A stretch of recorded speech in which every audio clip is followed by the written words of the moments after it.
o mistério do Evangelho. Agora, me regozijo nos meus sofrimentos por vós e preencho o que resta das aflições de Cristo na minha carne a favor do seu corpo, que é a igreja, da qual me tornei ministro de acordo com a dispensação da parte de Deus que me foi confiada a vosso favor, para dar pleno cumprimento à palavra de Deus, o mistério que estiver oculto dos séculos e das gerações. Agora, todavia, se manifestou aos seus santos, aos quais Deus quis dar a conhecer qual seja a riqueza da glória deste ministério entre os gentios, isto é, Cristo em vós, a esperança da glória, o qual nós anunciamos, advertindo a todo homem e ensinando a todo homem em toda a sabedoria, a fim de que apresentemos todo homem perfeito em Cristo. Para isto é que eu também me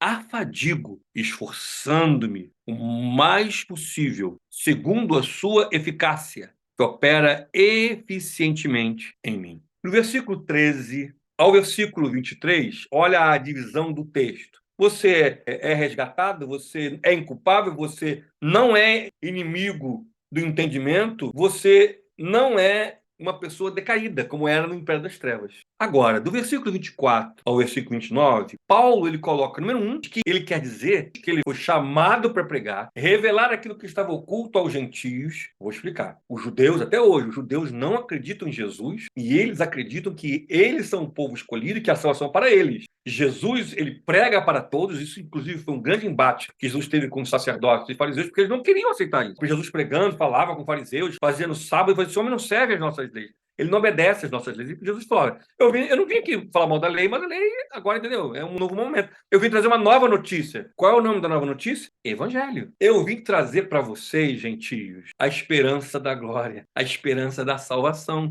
que outrora era escondida, outrora não era para vocês. Paulo foi chamado para pregar o evangelho não só para os judeus, mas para os gentios. Mas os gentios, nesse tempo, eram um povo que era colocado como de segunda categoria, tratados como de segunda classe. Por isso que Paulo volta e meia, ele declara que quando Jesus veio, ele iguala, porque os judeus até hoje se sentem, porque eles são a nação santa, eles são a nação perfeita, eles são a nação que eles estão esperando o Messias. Lembrando para vocês que o Messias para os judeus é o anticristo para o mundo, gente. Quando eles celebrarem o Messias, nós já sabemos que esse é o anticristo, que está à porta. Então, eles tratavam os gregos e as mulheres de uma forma pejorativa. Nós éramos tratados, até hoje somos tratados, de uma forma pejorativa. Os gentios, como eles falam, goins, são de segunda categoria, gente. Quando você lê sobre Israel, Israel tem muitas peculiaridades, e uma das peculiaridades é que Israel tem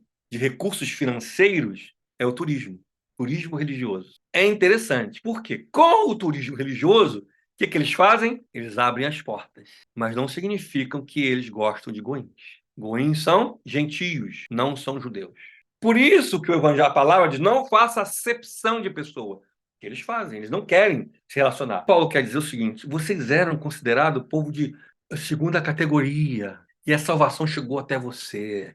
Há esperança de salvação para você agora. Não existia esperança, isso era oculto. No Velho Testamento, no livro de Isaías, no capítulo 42, ali já tem profecias que o evangelho chegaria a não-judeus. Mas isso foi uma confusão tremenda. E Pedro, em Atos, que ele vai na casa de Cornélio, que é um romano, e ele come com eles, e ele vê um lençol com porco, com tantas coisas que ele fala, não vou comer isso que é imundo. O judeu não come nada oriundo de porco, nem da coxa de animal. E ele, quando chega lá, na igreja, ele tem que se explicar por que é que ele, como apóstolo, foi na casa de um goim. Como você vai na casa de um romano? E Pedro conta que teve um sonho, e que veio os empregados de Cornélio, que ele foi lá, que eles aceitaram Jesus, que foram batizados e batizados com o Espírito Santo. E a igreja ficou assim, igreja depois de Jesus, ok? Ficou estarrecida. Por quê? A igreja após Jesus era de judeus. Depois de Pedro, que o evangelho começou a ser tocado para os gentios, ou para quem não era judeu.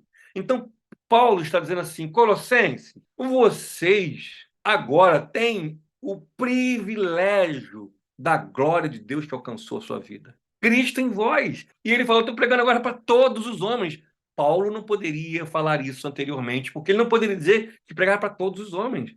Paulo ele não poderia dizer isso porque o evangelho, na concepção da igreja após Jesus, era para os judeus, mas não era para todos. O mistério da salvação agora atinge a todos. Paulo fala que ele sofria para pregar o evangelho para os gentios, para a sua igreja. É um sofrimento para ele. E ele foi escolhido para isso, ele foi separado para isso. A palavra que ele usa, no versículo 25, dispensação, da qual me tornei ministro de acordo com a dispensação. A palavra dispensação no grego é oikonomia, que significa orientação, liderança. Mas é interessante, com um período de tempo. Eu fui orientado, eu fui separado com um período de tempo. Eu fui oikonomia, com um período de tempo para pregar para vocês. O período de tempo, o tempo de vida dele, entendeu? Designado para falar com vocês, gentios. Pedro, ele foi o primeiro realmente a pregar para os gentios, mas Paulo falou, eu tenho sofrido, e um dos sofrimentos de Paulo, gente, eu fico olhando, porque infelizmente as pessoas não estudam, nem querem estudar o evangelho. Paulo sofria porque os judeus perseguiam Paulo por pregar o evangelho aos gentios. Paulo pregava aqui nessa igreja, em Nova Iguaçu, vinha uma benca de judeu e falava, não é nada disso não, tá? É Cristo, mas lei de Moisés. Até um momento que Paulo teve que ir lá para Jerusalém, chamar os apóstolos e falar, gente, eu estou pregando e vai um pessoal lá dizer que não é nada disso. O que eu faço? Aí no capítulo 15 de Atos, há uma reunião, primeiro concílio da igreja, e diz, olha, pode pregar para todo mundo. E dá a orientação das coisas que esse gentio tinha que obedecer. Então Paulo sofria para pregar o evangelho para os gentios, porque os judeus convertidos não aceitavam que o evangelho fosse de uma forma liberal. Paulo sofria porque existia uma oposição ao seu ministério. Mas ele está dizendo assim, eu tenho uma dispensação, eu fui chamado por um período de tempo para pregar para vocês, eu fui chamado para sofrer para vocês. Sofrer pelo quê? O que ardia no coração de Paulo e por que ardia? O que ardia? A salvação dos gentios. E por que ardia?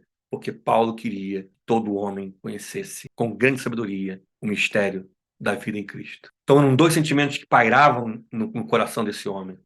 Para que você, meu irmão, alcance a salvação. E eu, esperança da glória. Para que sejamos salvos, libertos, apresentando todo homem perfeito em Cristo. Você não tem noção do que isso representa para um judeu como ele, dizer para uma igreja em Colossos completamente fora dos costumes judaicos, completamente fora da forma que eles são orientados à vida desde o nascimento. Paulo está dizendo para um povo imundo, um povo com uma cultura promíscua, um povo de uma natureza pecaminosa. Ele está falando assim, eu estou sofrendo para pregar para vocês, porque agora vocês têm a esperança da glória, de serem salvos. Paulo, então, no 24 a 29, ele ressalta do sofrimento dele para pregar para um povo que era considerado o quê? Lixo, que era considerado de segunda categoria, que era considerado um povo sem valor, que é exatamente assim nesse tempo que o judeu via. Goim, e era quase que um xingamento. Goim, gentio, ou seja, não faz parte da promessa. Não, era um povo que não tinha leis, era um povo que não tinha regras, era um povo que não tinha moral. Eles já tinham leis morais, civis, religiosas, já tinham toda uma estrutura. Para vocês terem uma noção, eles agora, muitos anos, eles falam o mesmo idioma de séculos. O mesmo idioma, é a única nação no mundo.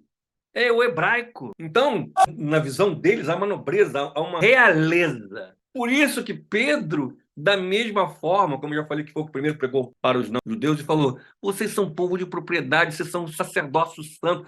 Pedro coloca esse povo que era ralé, o povo que ninguém queria, ele falou, vocês são agora de um novo naipe. Paulo, ele diz para os colossenses, olha, tenho sofrido para pregar para vocês. É uma luta pregar para vocês, porque vocês são rejeitados, mas o mistério que era oculto agora é revelado. Cristo em vós é a salvação. Vejam o valor da cruz de Cristo para a sua vida. A cruz de Cristo, o ato de Jesus, o mais importante, é inigualável, é o que nos transforma, o que nos atingiu. E esses homens que pregaram, que falaram, eles trazem para mim e para você uma consciência. Que vocês entendam a salvação e todo o processo que se passou para que tivéssemos acesso à salvação. Então, não dá valor às questões espirituais, às questões de Deus, ao ato de Jesus na cruz. é um grande equívoco.